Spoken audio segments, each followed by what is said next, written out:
We have prepared some points for reflection. Please share them with your friends.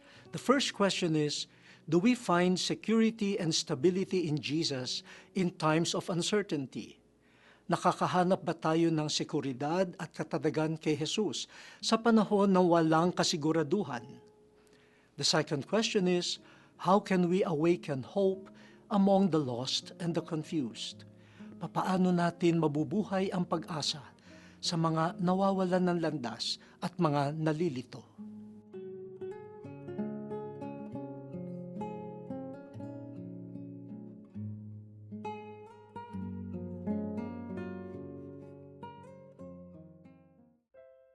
Heavenly Father, we praise you for your goodness.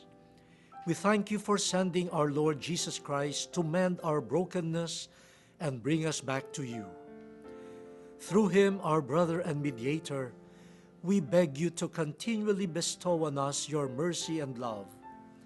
Strengthen us sinners through the outpouring of the Holy Spirit, that we may walk in your truth and be more like Jesus, the Son in whom you are well pleased. Amen. Thank you for joining us this morning, brothers and sisters. May the Word of God proclaimed and heard brighten your day. As disciples of Jesus Christ, let us emulate his life, full of love, rich in mercy, and overflowing with compassion for the poor.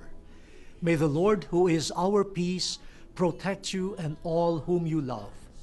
Until next Sunday, here on The Word Exposed.